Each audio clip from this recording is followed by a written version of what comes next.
dito sa area namin sa Manila. I-share ko po sa inyo ang sitwasyon ng aking mga plants, cactus and succulent kapag umuulan po dito sa rooftop, sa garden ko. At sa mga hindi pa po nakasubscribe sa aking channel, please po pasubscribe po, Ana Duran. At sa mga hindi pa po nakapollow sa aking FB account, Kagreeny Ana. Sobrang lakas po ng ulan, nakapayong po ako. At ito yung aking Pearl and Jade na photos, pinaulanan ko rin. Ito po ang mga plants ko dito sa aking plant track kapag malakas ang ulan. Ayan po.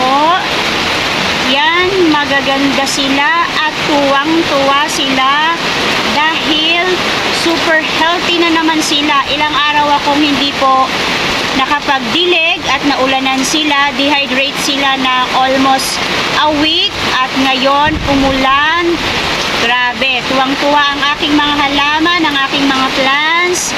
Kung bukas sa araw po, ang ganda ng result nila kasi alam naman natin ang ulan po ay may dalang kagandahan sa ating mga plants dahil ang ulan ay mayroong hydroperoxide. Ito sila, oh, si Habit Ear, oh, ganda. Ayan, yung aking flapjack na variegated, mas pinaganda ko sila ngayon kasi tinanggalan ko sila ng mga dahon sa ilalim na nakalaylay na, parang nakataob na, hindi na siya healthy kaya tinanggalan ko. Ayan na lang yung natira. Hindi ko masyadong malapit kasi yung aking camera ay nakapayong at ito yung aking plain lang na flapjack. Yung mga sedum adolphi ko na propagation ko lang. Ayan, at ito yung aking lovely rose na dalawa na pinaghiwalay ko, propagation ko lang din. At ito ang aking mga cactus na pinaghiwalay ko na rin sa kanilang mga mother. Ayun yung mga anak-anak nila na super ganda, super healthy. Lakas ng ulan, no? Di ko alam, di pa ako kasi nakapag-research kung ngayon ay may bagyo. Basta magdamag pong umuulan dito sa amin. Kagabi pa hanggang ngayon, mula umaga hanggang ngayon, umuulan pa rin. Oh, ang ganda ni Purple Delight. Di ko alam kung purple ba siya, pinkish. Ito yung mga ghost plant ko. At ito yung Darly Sunshine ko na pinaganda ko at pinropagate ko. Super ganda na siya, oh. Ang aking Psyche na naulanan. Ang nag-iisang malaki kasi maliit na lang yung katabi niya at yung mga kasama niya ay nilisan na ako. Ito yung mga iba kong cactus. May mga bakante kasi nagpropagate na naman ako kaya may mga space dyan.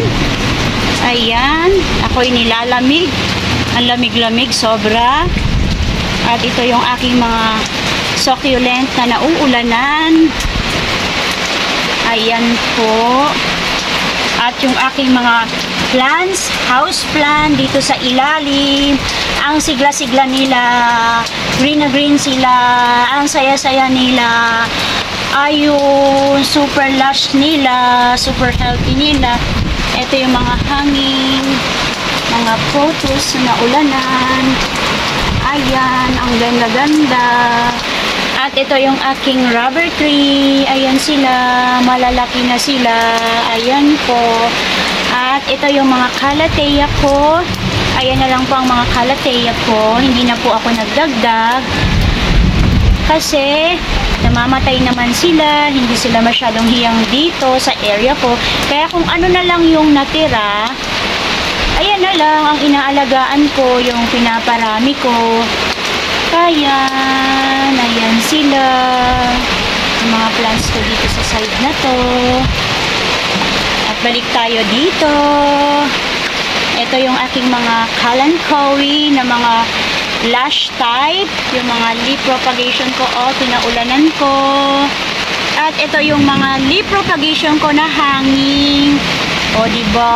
Ang saya-saya nila. Ang healthy-healthy.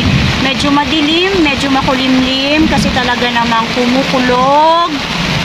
Ayan, ang saya-saya nila. Ayan po ang mga leaf propagation ko. Parang hindi na sila leaf propagation at mga cuttings kasi ang lalaki na nila. At ito yung mga hanging ko.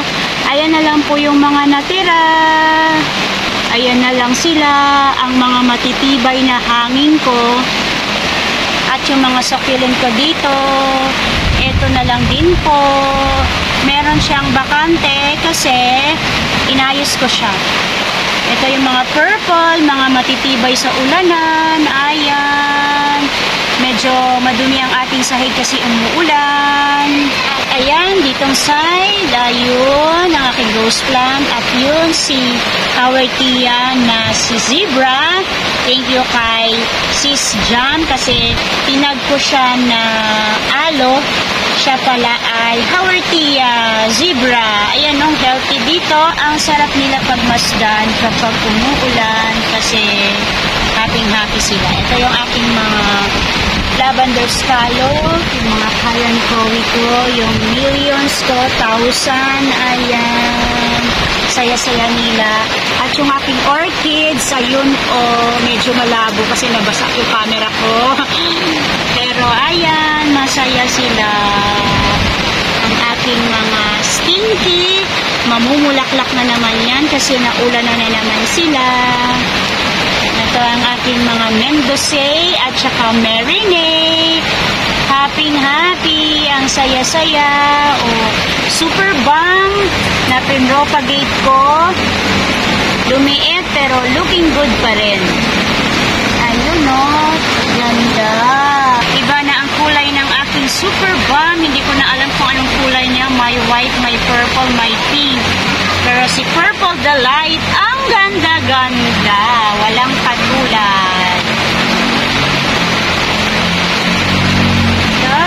Ito naman si Pretty and Pink, si Marpin. Yun yung leaf propagation niya. At yung aking red eyes na leaf propagation. Ayan. Malalaki na. Kaya paghihiwalay ko na naman yan sila. Ayan, si Green Beats, ang ganda. Si Darly Sunshine na inayos ko. Ang ganda-ganda niya, nauulanan siya. Ganda-ganda niya.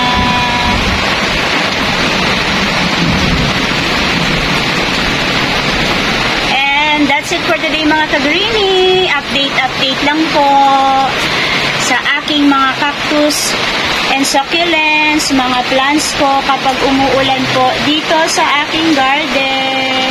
Ganyan po ang kanilang hitsura. Ganito po ang sitwasyon. Maulan sa aking garden. Lahat po ay basa. Pero okay lang po. Dahil healthy naman po sila. Kung love po ninyo at nagko-collect din po kayo ng mga plants, kagaya ko, cactus and succulents, house plant po, please po, pa-subscribe, pa-like na rin, pa-share na rin po ng aking YouTube channel, Ana Doran po, at sa aking FB account, ka-greenie Ana po. Ayan, maulan na umaga. Keep safe po. Mag-ingat po tayong lahat. Bye-bye mga ka-greenie. Have a good day. May God bless you all. Bye-bye everyone.